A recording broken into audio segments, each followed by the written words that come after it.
નમસ્કાર મિત્રો, મારી ચેનલમાં તમારું સ્વાગત છે। આજના સમયમાં હૃદયરોગ એક ગંભીર સમસ્યા બની ગયો છે। ઘણીવાર જાણીતી હસ્તીઓના સ્વાસ્થ્ય વિશેની અફવાઓ પણ લોકોમાં અડર પેદા કરે છે, પરંતુ વાસ્તવિકતા એ છે કે જો આપણે હૃદયની બીમારીના લક્ષણો સમયસર ઓળખી લઈએ અને જીવનશૈલીમાં સુધારો કરીએ તો મોટા પાયે જોખમ ટાળી શકાય છે। કાર્ડિયક એરેસ્ટ અને હાર્ટ એટેક એ બે અલગ અલગ સ્થિતિઓ છે જે જીવલેણ સાબિત થઈ શકે છે।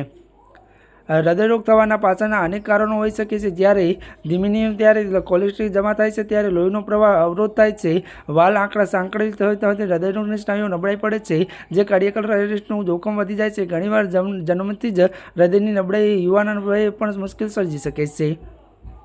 તેમના નિધનથી સમગ્ર કલા જગતમાં શોકનું મોજું ફરી વળ્યું છે। પદ્મ વિભૂષણ અને દાદાસાહેબ ફાળકેના એવોર્ડ જેવા સૌચ્ચ સન્માન ત્યારે મેળવનાર આશાજી લતા મંગેશકરના ત્યારે અનુયાયીઓ તરીકે સંગીતના વિવિધ પ્રકારમાં 12,000થી વધુ ગીતો રેકોર્ડ કરે છે। એક જડજોડ ગીતો સ્થાપ્યો હોય ત્યારે મધુબાલાને લઈને કાજલ સુધી અનેક પેઢીઓ તેમની અભિનેત્રી અવાજ પર આપ્યો હતો। આ ગાયિકા ત્યારે ચુરા લિયા હે તુમને અને દમ મારો દમ જેવા સદાબહાર ગીતો ત્યારે આજે પણ લોકોના હૃદયમાં જીવંત છે। 90 વર્ષની વયે ત્યારે કોનિસ્ટ દ્વારા સ્ટેજ પર ગવાતા આશાજીનું નિધન સૂરના એક સ્વર્ણ યુગનો અંત છે। તેમના પાર્થિવ દેહના અંતિમ સંસ્કાર આવતીકાલે સાંજે 4 વાગે ત્યારે પૂર્ણ રાજકીય સન્માન સાથે કરવા છે। ત્યારે મિત્રો અત્યાર માટે બસ આટલું જ। અમારી ચેનલમાં નવા હોય તો અમારી ચેનલને લાઇક, શેર અને સબસ્ક્રાઈબ કરી દેજો। ધન્યવાદ।